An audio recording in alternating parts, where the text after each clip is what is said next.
20 kg di droga e mezzo milione di euro. Sono ulteriori sequestri effettuati dai carabinieri in abitazioni e garage di alcuni indagati nell'operazione Tsunami, che si aggiungono a quelli effettuati precedentemente con numeri importanti. 25 custodie cautelari e sequestri di beni per 7 milioni di euro. Indagine di carabinieri e guardia di finanza che ha portato allo smantellamento di una banda dedita allo spaccio a Chioggia e nelle province di Venezia e limitrofe. Abbiamo cristallizzato l'operato di un gruppo di pusher che stabilmente riforniva tutto il Basso Polesine e la città di Chioggia, imponendo quasi un vero e proprio cartello per l'acquisto della sostanza, anche imponendo un po' quelle che erano le sostanze da vendere, perché per esempio si sono concentrati molto sulla cocaina, ma hanno anche permeato il mercato di altre sostanze come la marijuana e l'hashish proprio per saturarlo e anche indurre magari al consumo gli acquirenti. Nello specifico, in quest'ulteriore perquisizione sono stati trovati 6 kg di cocaina in 3 garage di Raffaele D'Ambrosio.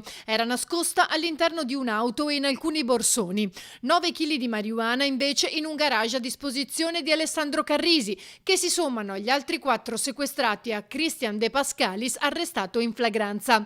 E poi il denaro. Tra gli indagati, Marco Di Bella nascondeva 70.000 euro in contanti in una cassaforte all'interno di un'abitazione, oltre ad altri 170.000 dentro 3 beauty case in un'auto abbandonata.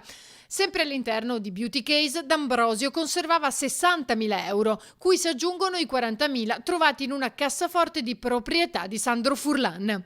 Sommati ad altro contante, il computo totale supera il mezzo milione di euro.